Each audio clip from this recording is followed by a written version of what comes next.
ఈ రోజు మన టాపిక్ వచ్చేసి రీజనింగ్ లో ప్రీవియస్ ఎగ్జామ్ లో అడిగిన టాపిక్ నానా. ప్రీవియస్ ఎగ్జామ్ ఎస్బీఐ క్లర్క్ లో ఈ క్వశ్చన్ అడిగాను. ఏమంటున్నాడు క్వశ్చన్ లో చూడండి. The cost of 20 folders and 15 pens నానా. 20 ఫోల్డర్స్ 15 పెన్స్ ఓవరాల్ కాస్ట్ ఎంత అంటున్నా? 995. ఏమన్నాడు? 20 folders plus 15 pens cost is equal to ఎంత అంటున్నా? 995 రూపీస్ అంట.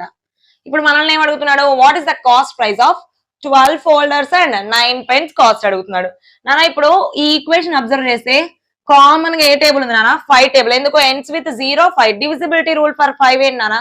Number ends with or units place in a number in its units place 0 or 5. Number ends with 0 or 5 కానీ units place లో 0 or 5 కానీ ఉంటే డివిజిబుల్ బై 5. ఇప్పుడు ఈ 3 numbers 5 తో డివిజిబుల్ కదా. 5 కామన్ తీస్తున్నానా? 4f 3p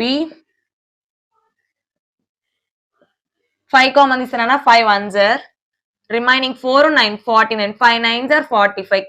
4 remainder 4 and carry forward 5 45. అంటే మళ్ళీ 5 9s are నాన్న. Left side right side 5 cancel. అంటే 4 ఫోల్డర్స్ 3 పెన్స్ కాస్ట్ 190 రూపీస్. దాని అర్థం అంతే కదా నాన్న. ఇప్పుడు మనకెన్ని కావాలి? 12 ఫోల్డర్స్ 9 పెన్స్. ఒకసారి 12 4 అబ్జర్వ్ చేయండి నాన్న. 4 12 అయింది, 3 9 అయింది. అంటే హౌ మెనీ టైమ్స్ మల్టిప్లై అయింది నాన్న? Both folders and pens 3 times multiply అయ్యాయి. అంటే ఈ ఈక్వేషన్ ఇంటూ 3 చేస్తే 12 folders 9 pens is equal to 199 rupees into 3. అంతేనా నాన్న? నేను 199 ని 200 అనుకుంటున్నా రౌండ్ ఆఫ్ గా. 200 3 సార్ ఎంత నాన్న? 600. కానీ ఎంత రౌండ్ ఆఫ్ చేసాం? 1 రౌండ్ ఆఫ్. అంటే 1 3 sir 3. 600 minus 3 is equal to 597 రూపీసే కదా నాన్న.